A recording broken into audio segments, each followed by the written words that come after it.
Hi everyone, this is Mike from Heroes and Bosses, and in this video I'm going to show you how to speed clean your airbrush. But before I show you that, I need to first show you what you should be doing before you put any paint into your airbrush. You should always start with some airbrush thinner or medium. Put a few drops of unmixed medium into the airbrush before you add any paint. Undiluted paint sitting in the airbrush can clog the end of the airbrush more quickly than the medium.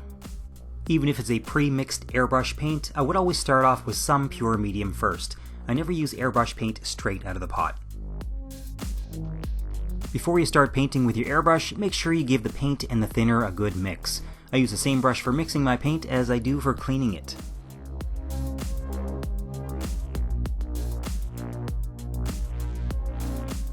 Now once you're done painting with your airbrush, the first thing you want to do is dump out the excess paint and give it a rinse with a squirt bottle.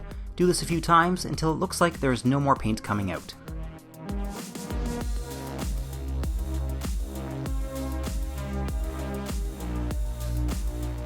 As you can see, it's still caked with paint, so next I'll add roughly 12 drops of airbrush cleaner solution. It's not an exact science, but you really don't need a lot of cleaner, and I know some people use rubbing alcohol, but I think rubbing alcohol can be harsh on the rubber washers that are often used on airbrushes, so I tend to stick with airbrush cleaner. This is my mixing/cleaning brush, and I'm going to swish this around until I get all the paint off the sides of the paint cup. Once again, I'm taking my squirt bottle and I'm going to use that to rinse all of the cleaner and paint out of the cup. Once that's done, I'm then going to put 5 or 6 drops of cleaner into the airbrush again. This time I'm going to blow all of that through the airbrush. Immediately following that, I'm going to do 2 to 3 quick rinses of water and then blow those through the airbrush as well. Next, you want to take your airbrush and shake it a few times and then spray out anything that pools at the tip of the needle. Keep doing this until there's nothing coming out of the airbrush. You don't want this pooling at the tip of your airbrush and then drying to leave behind a residue. Now if your airbrush is starting to clog in the middle of a paint session, or you're done using your airbrush for the day, then I would recommend this final step.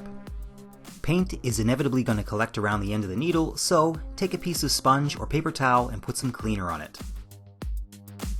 Remove the nozzle of your airbrush to expose the end of the needle, and you can probably see that this one is still caked with some black paint. Very gently wash the tip of the needle using your cleaner and sponge or paper towel.